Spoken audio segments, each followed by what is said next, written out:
폭우와 폭염에 시달렸던 새만금 세계 스카우트 잼버리 대회. 결국 태풍으로 인해서 철수가 결정됐습니다. 오늘 오전부터 철수를 시작하는데요. 네, 당초 조직위원회는 수도권으로 대피한다고 밝혔는데 충청권 등 수도권 이외 지역으로도 이동하는 것으로 확인됐습니다. 현장에 취재기자가 나가 있습니다. 윤웅선 기자.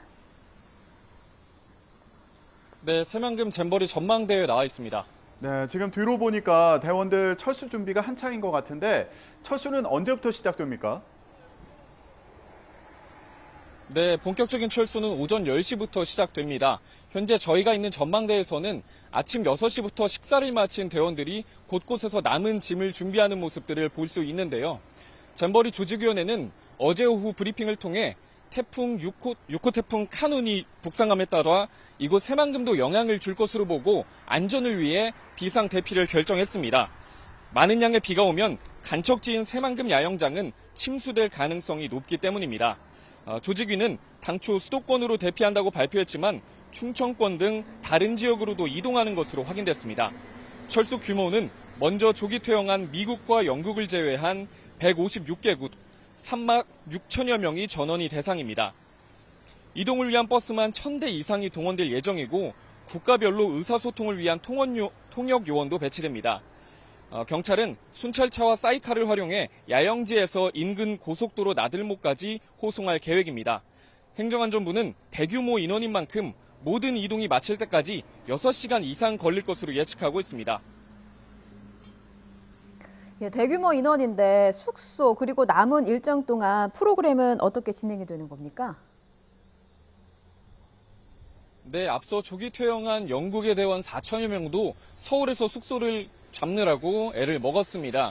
때문에 정부도 대규모 인원을 위한 숙소를 잡느라 고심하고 있는데요. 한덕수 국무총리는 어제 전국 시도지사 회의에서 숙소 협조를 요청했습니다. 서울시는 관내 25개 자치구에 15,000명 이상 묵을 숙박 장소를 찾아달라고 긴급 공문을 내렸는데요. 당초 홈스테이도 요청했었지만 정부는 호텔과 기숙사, 공공시설 등으로도 충분하다고 보고 제외하기로 했습니다. 어떤 프로그램을 진행할지도 숙제입니다. 이번 이동 이후 행사가 끝날 때까지 이곳에 돌아오지 않는 만큼 영지 안팎에 마련됐던 모든 프로그램은 이용할 수 없게 됐기 때문입니다. 조직위는 어제 브리핑에서 수도권 지자체에 다양한 영해 프로그램을 협조해달라고 요청했습니다. 특히 남은 3박 4일 동안 단순 관광이 아닌 다양한 문화체험을 할 수 있도록 프로그램을 구성하고 있습니다. 이번 잼버리 대회의 가장 주된 행사로 관심을 끌고 있는 K-팝 콘서트의 일정도 관건입니다. 애초 지난 6일 야영장 안에서 치러질 예정이었지만 폭염으로 인한 건강 문제 등을 우려해 오는 11일 전주 월드컵 경기장으로 날짜와 장소가 바뀐 바 있죠. 하지만 대원 전원이 수도권 근처로 이동하는 만큼 아예 공연 장소도 서울 상암 월드컵 경기장으로 변경하는 안을 고려하고 있습니다. 폭우로 시작한 새만금 잼버리는 폭염에 시달리다 결국 태풍으로 야영지를 떠나면서 진한 아쉬움을 남기게 됐습니다. 지금까지 새만금 잼버리 전망대에서 YTN 윤웅성입니다.